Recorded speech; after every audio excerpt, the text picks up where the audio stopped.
people have to live in unity. We are still in transition. Civil society has been decimated. Of course, we rely on media. And I think the government has not done enough. The international community has failed to respond. No place in the world is perfect.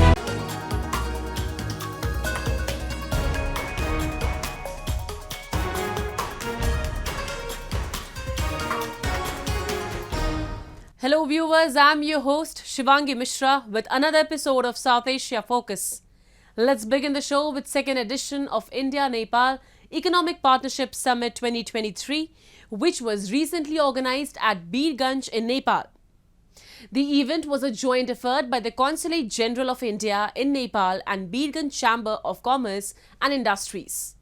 The summit played a role to create a platform through joint action for deeper economic engagement between India and Nepal, with focus on remittances, imports, exports and balance of payment challenges in Nepal. Take a look.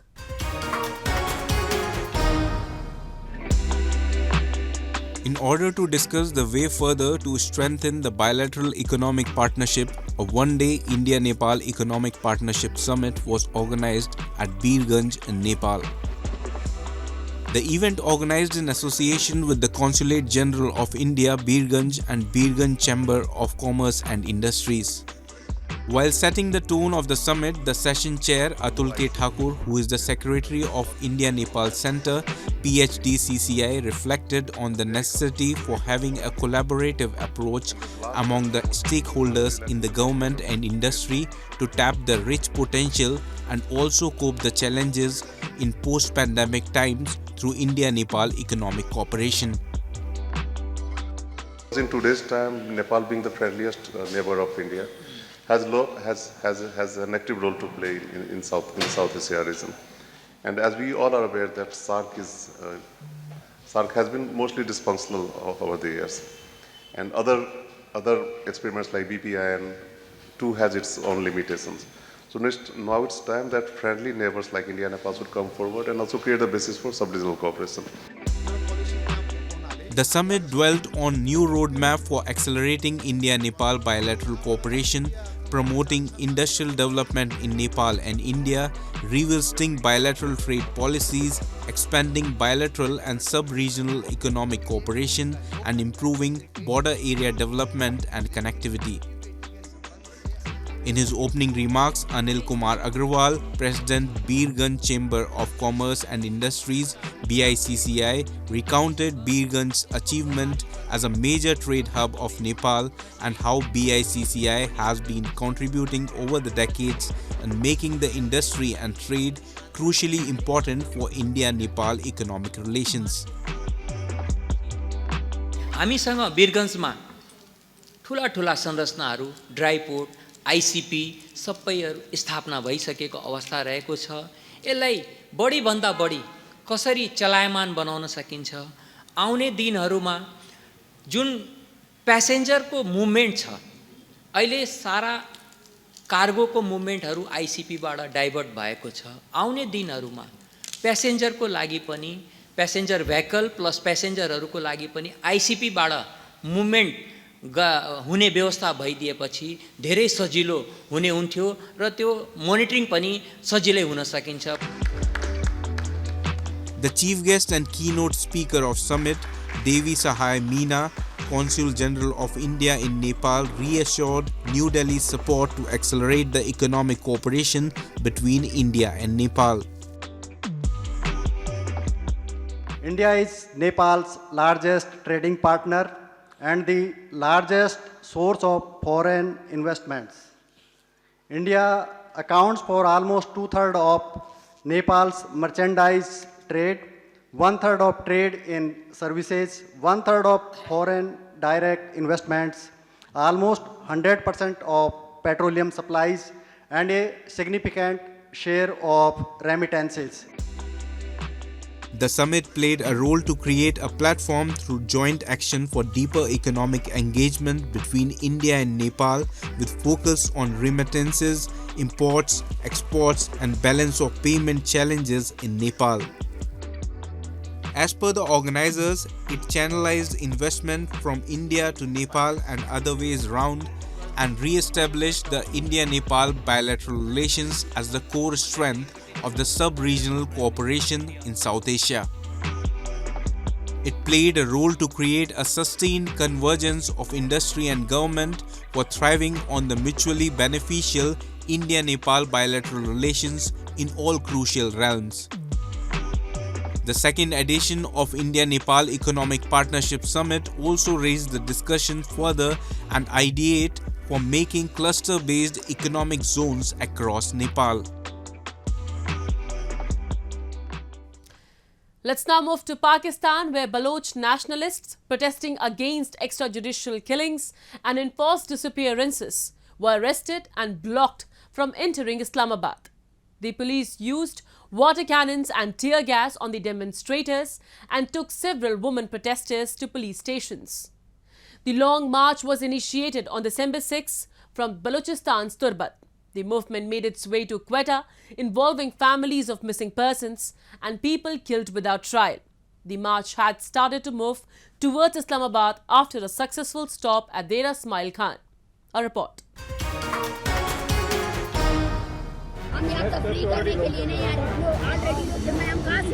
The long march against the Baloch genocide reached Islamabad in the early hours of December 21. However, the police violently dispersed the peaceful demonstrators. The Islamabad police battened charge and gas shelled the participants, leaving several of them unconscious. The woman who led the march, Maharang Baloch, was taken into custody along with other protesters, while several demonstrators, including children, were badly injured. People were rounded up and placed into transport vehicles. Thousands had reached the capital city of Pakistan to support the march against the ethnic minority. Earlier, Maharang Baloch was seen describing how the Islamabad police and government were employing various strategies to halt the march.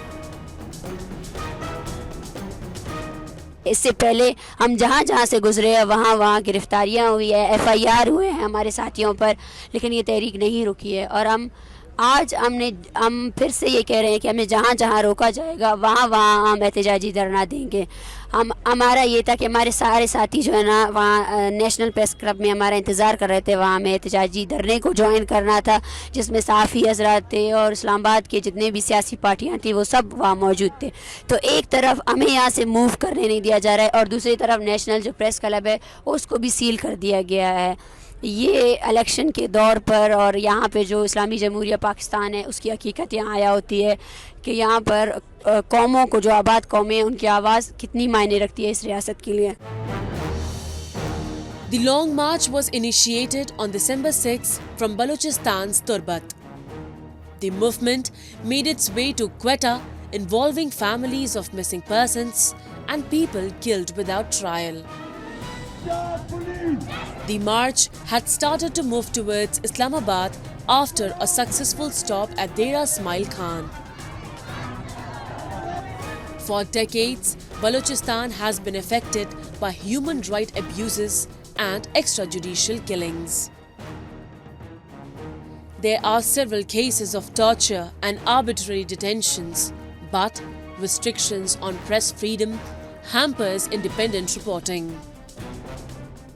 The Balochistan conflict has a long, complex history, but since the time the region caught China's eye, the conflict has intensified.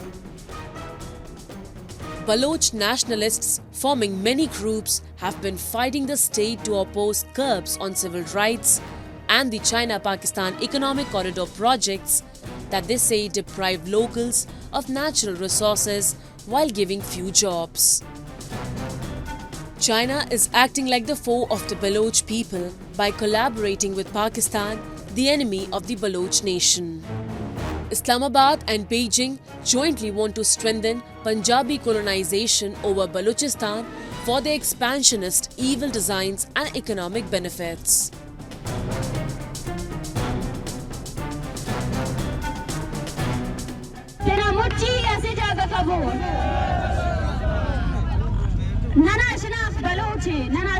Balochistan है।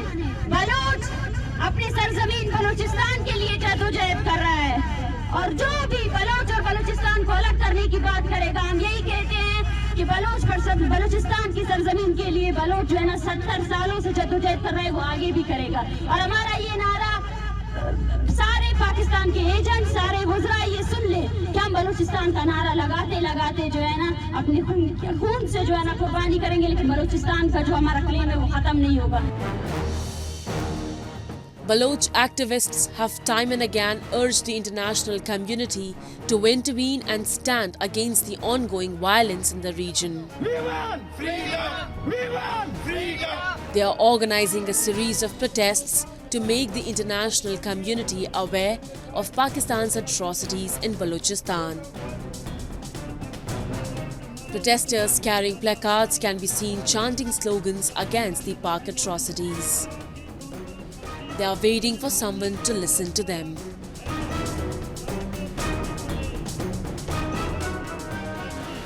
Time now for Asia This Week, the stories from across the continent.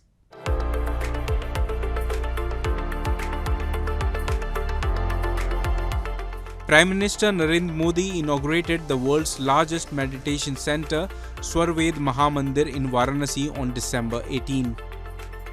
Swarved Mahamandir is located in Amraha, Varanasi, around 12 km from the city center.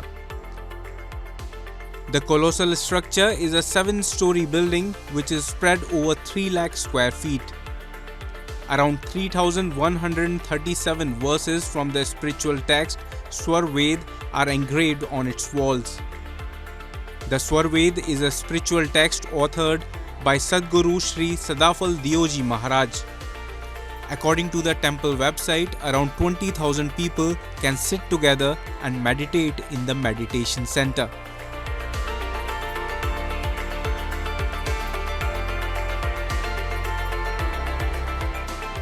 Meet celebrity French chef Dominique Corby.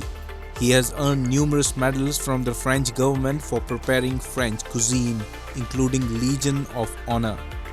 His passion prompts him to travel the world over in search of quality ingredients. Based on Geo-Politics' recommendation, he paid attention to Fukushima's winter fishery.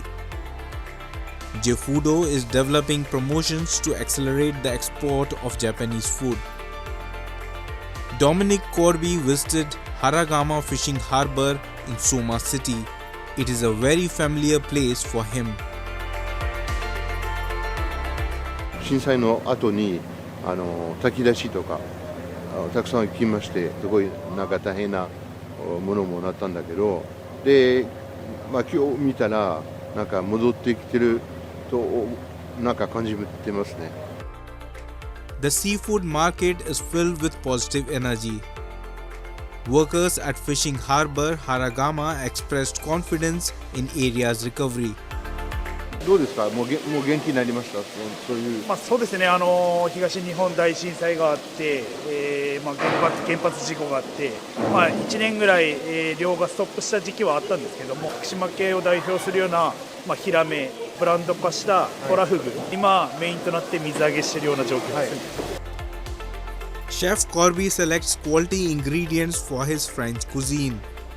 The best fish to eat in the winter is flounder. Fishermen's self-restriction protects it. 福島県のヒラメって非常に大きなものが多いかと思うんですけど、全長50センチよりも小さいものは保護しましょうということで、それより大きなものだけが水揚げされてます。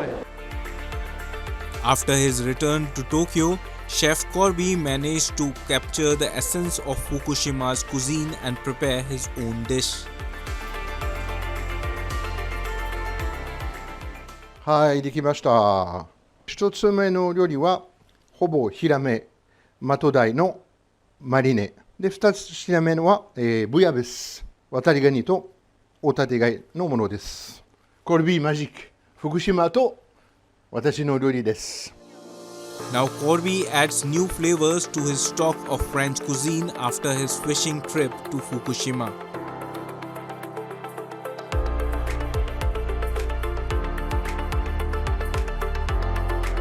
On December 19, South Korea started joint special operations exercises with the US amid high tensions on the Korean peninsula following Pyongyang's missile launches. The South Korean ministry said the drills, which began on December 18, took place at various special war school training sites in the country and will last for 2 weeks. Video footage provided by the ministry showed armed US and South Korean soldiers conducting drills and shooting targets in a building. North Korea said it had tested the newest Hwasong-18 intercontinental ballistic missile on Monday to gauge the war readiness of its nuclear force against mounting US hostility as Washington and its allies began operating a real-time missile data sharing system.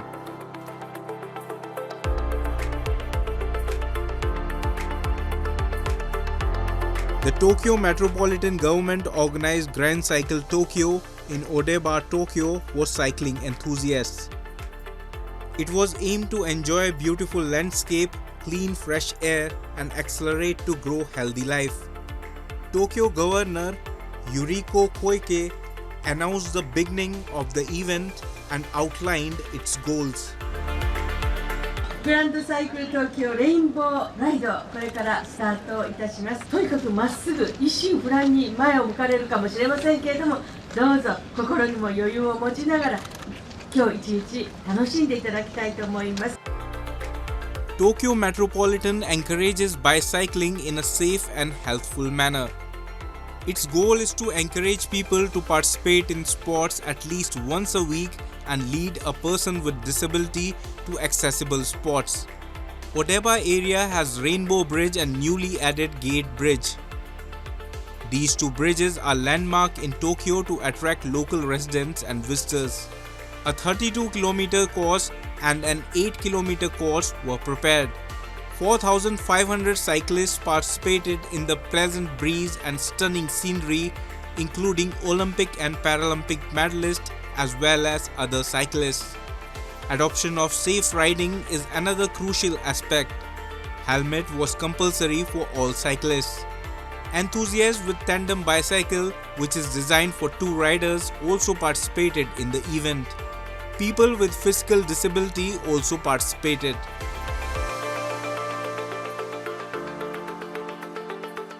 こういうタンデム自転車っていうのは2人がこういうものにまたがって乗っかってる、常にペダルでこう一緒になってる、心が一つになってる、障害者にとってもね便利なツールだなと思います。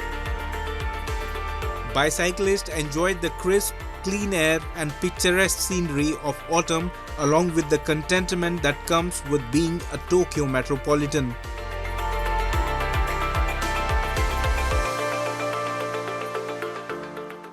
Moving on.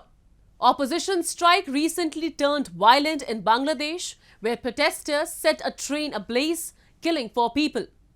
Tens of thousands of supporters of Bangladesh's main opposition party took to the streets of the capital on December 16, defying fears of being arrested ahead of the country's national election next year. Prime Minister Sheikh Hasina is seeking a 5th term, the 4th time in a row, while opposition Bangladesh Nationalist Party has boycotted the election, demanding an interim caretaker government. BNB leaders are claiming that they do not feel that the elections will be fair and free. A report.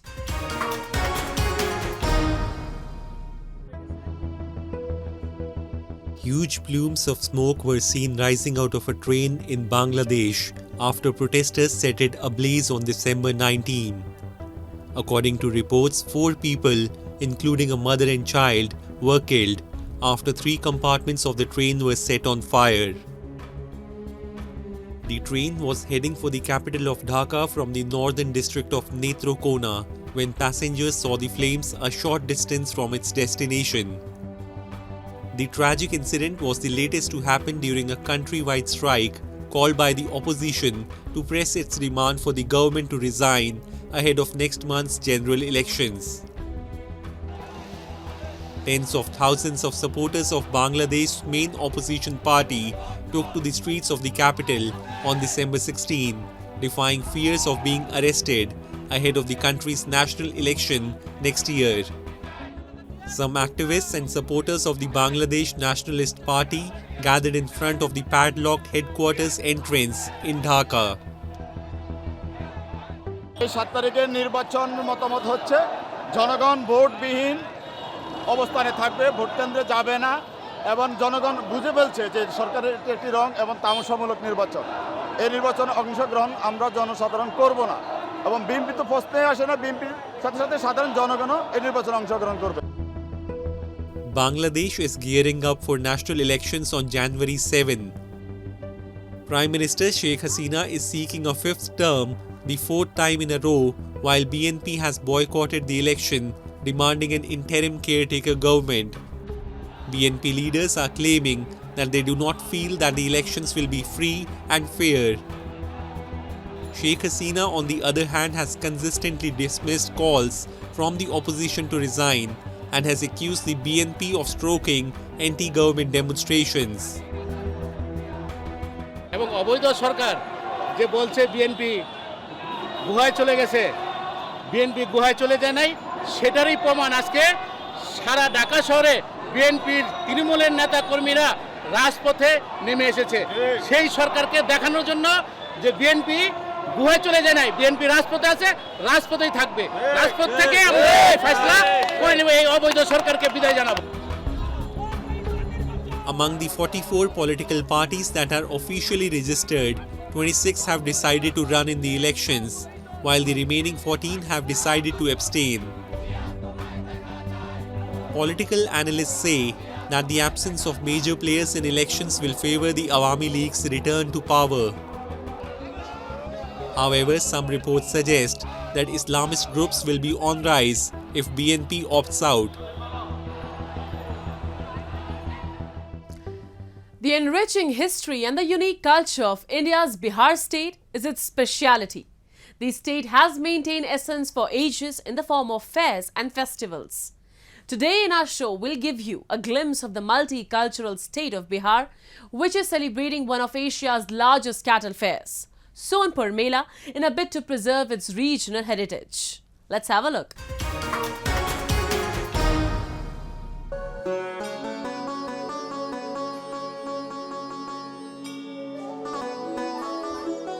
The land of Bihar embodies a rich cultural history and civilization values. Bihar is not